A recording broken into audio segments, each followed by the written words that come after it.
हैं। जो मेहमान हमारे साथ जुड़ रहे हैं उनसे मैं आपका तारुफ करा देता हूं, परिचय करा देता हूं। अपराजिता सारंगी बीजेपी का पक्ष रखने के लिए मौजूद हैं। थैंक यू सो मच अपराजिता हमारे साथ एक बार जुड़ने के लिए। सुरेंद्र राजपूत जी कांग्रेस का पक्ष रखने के लिए लखनऊ से एक बार फिर से हमारे साथ जुड़ रहे हैं। बहुत बहुत शुक्रिया सुरेंद्र राजपूत जी। संगीत रागी राजनीतिक विश्लेषक कुछ देर में हमारे साथ रूबरू होंगे। डॉक्टर अनुराग भदौरिया समाजवादी पार्टी के प्रवक्ता हमारे साथ एक बार जुड़ रहे हैं। Thank you so much doctor साहब। नाजिया इलाही खान एडवोकेट कोलकाता से हमारे साथ जुड़ रही हैं। Thank you so much. Shadab Chauhan साहब पीस पार्टी से हैं, मेरठ से ताल्लुक रखते हैं, पश्चिमी उत्तर प्रदेश से हमारे साथ जुड़ रहे हैं। बहुत बहुत शुक्रिया, thank you so much Shadab Chauhan साहब।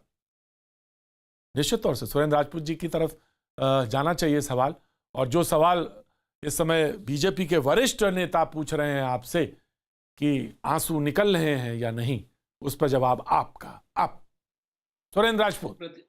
प्रतीक भाई बहुत बहुत शुक्रिया आपका। आपने कम से कम मुझे जवाब देने का शुरुआत में मौका दिया। मैं आपका अनुग्रहित हूं और आपकी पत्रकारिता के भी अनुग्रहित हूं। रविशंकर प्रसाद जी को पता चल गया है कि आप बंगाल में हैं, बंगाल का चुनाव है, बंगाल का चुनाव इनके पास से खत्म हो चुका है, जा चुका है। तो इसलिए रविशंकर प्रसाद जी गड़े मुर्दों को उखाड़ करके 2010 में बाटला हाउस के 3 आरोपियों में से 2 आरोपी पकड़े गए थे। 2013 में दोनों को आजीवन कारावास हो गया था। उसके बाद ये 2018 में आरोपी पकड़ा गया, इसको सजा होनी है। तो इसमें तो कोई बहुत बड़ी बात है नहीं। सच बात यह है कि रविशंकर प्रसाद ने आज एक बहुत बड़ा स्टेटमेंट दिया। इन्होंने कहा कि इस पर राजनीति होगी, ये राजनीति का मुद्दा है। क्या आतंकवाद राजनीति का मुद्दा है? और अगर आतंकवाद राजनीति का मुद्दा है, कोई गुंजाइश नहीं, अजहर को कोई गुंजाइश नहीं है, गुंजाइश ही नहीं है, बिल्कुल नहीं है। भाई सुन लीजिए। हाँ बिल्कुल। और अगर आतंकवाद इस तरीके की राजनीति का तुच्छ और कुत्सित और छल और प्रपंच और दिखावे की राजनीति का मुद्दा है, तो भारतीय जनता पार्टी को कुछ कठिन सवालों के जवाब देने होंगे। मसूद अजहर सहित 5 आतंकवादियों को करोड़ों डॉलर दे करके जसवंत सिंह के साथ में कंधार छोड़ने वाले लोगों को जवाब देना होगा कि आतंकवाद पर उनका क्या स्टैंड है।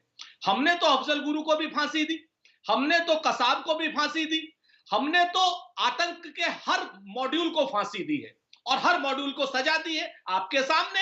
लेकिन भारतीय जनता पार्टी यह बताए कि इन फांसी देने योग्य आतंकवादियों को कंधार छोड़ने वाले कायर हैं या बहादुर हैं। और आज अगर बंगाल में चुनाव है तो बंगाल के चुनाव को सिर्फ सांप्रदायिक और 2 ध्रुवीय करने के लिए इस तरीके के कुछ आतंकवाद की राजनीति। मैं आता हूं आपके पास। सवाल आपका बिल्कुल सीधा है, सीधा सवाल है। अपराजिता मैं आप ही के पास आना चाहता हूं, लेकिन नाजिया बीच में इन्होंने आपको I will give you chance. Surendra ji मैं आपको बिल्कुल चांस। नाजिया ने बीच में हाथ उठा दिया, मैं माफी के साथ। अपराजिता मैं आप ही के पास आ रहा था, लेकिन नाजिया ने कुछ कहना चाहिए। नाजिया बहुत बड़ी शॉर्ट में कहिएगा, क्योंकि मैं बीजेपी के प्रवक्ता के पास जाना चाहता हूँ। बिल्कुल बीजेपी की प्रवक्ता ही आपको पूरी डिटेल दे देंगी, लेकिन मैं जानना चाहती हूँ कि श्रीमती ममता बनर्जी ने जब 2018 में ये बात कही थी कि वो रिजाइन कर देंगी, तो वो कब रिजाइन कर रही है? पहली बात। दूसरी बात है कि आज जब वर्डिक्ट सामने आया है, आज जब ये बाटला हाउस वाली बात सामने आई है, तो सोनिया गांधी जी रो रही है कि नहीं रो रही है, ये मुझे पता करना है। तीसरी बात, मैं ये जो हमारे अंकल जी बात कर रहे थे, इनको शायद सुरेंद्र राजपूत जी नाम लीजिए। नाजिया नाम लीजिए। सुरेंद्र राजपूत जी, सुरेंद्र राजपूत जी, सुरेंद्र राजपूत अंकल जी जो बात कर रहे हैं ना, अंकल क्या होता है? This is not the way, this is not the way, this is not the way. Uncle क्या होता है? वो मेरे उम्र में पापा के बराबर है, तो मैं अंकल ही बोलूंगी ना।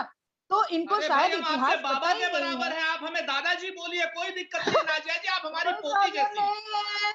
लेकिन आपने रविशंकर प्रसाद जी के बारे में कहा है। आप पहले ये बताइए ना कि श्रीमती ममता बनर्जी कब रिजाइन कर रही हैं?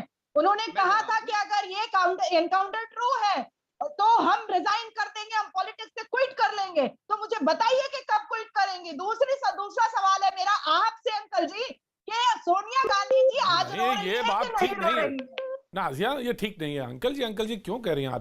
This is not good, fit नहीं है। मैं आ रहा हूँ शादाब, आ रहा हूँ जी। सुरेंद्र राजपूत जी, जल्दी जवाब दीजिए। हाँ, हम बहुत छोटा सा जवाब देते हैं कि हमारी पोती की उम्र की हो सकती है नाजिया जी, तो हम पोती कह देंगे, हमें बाबा कहे, कोई दिक्कत वाली बात नहीं। ठीक है ना? तो बिटिया हम 2 चीजें बता देते हैं कि जो भारतीय जनता पार्टी के छल और प्रपंच में आप जो फंसी है ना, इस प्रपंच से बाहर निकलिए और पेट्रोल प्राइसेस को देखिए। अरे आप बीच में मत, मैं आपके बीच में नहीं बोला ना। प्रतीक इनको जी, मैं जरा रोक चुप रहा हूं। करिए, नाजिया नाजिया नहीं, इनको चुप करिए, नाजिया नहीं, इनको चुप करिए, जवाब लेने का नहीं, हौसला नाजिया नहीं। रखिए। अगर आप भारतीय जनता पार्टी की पेड़ नहीं है और भारतीय नहीं, जनता नाजिया पार्टी से पैसा नाजिया ये लेकर गलत के बात है। नहीं आई है नाजिया आपने दुनिया, सवाल पूछ दिया।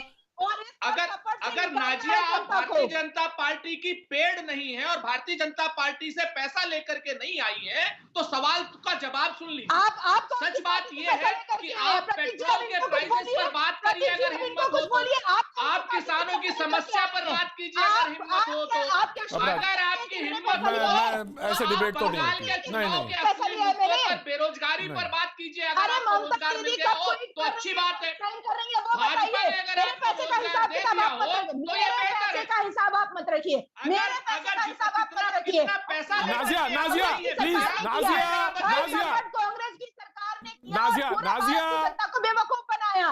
नाजिया, ठीक है। जनता को तो आप नाजिया नाजिया, नाजिया की ऑडियो डाउन, बनाया। नाजिया भाजपा के ऑडियो डाउन करेंगे Nazia. Nazia please try to understand. आपने उन्हें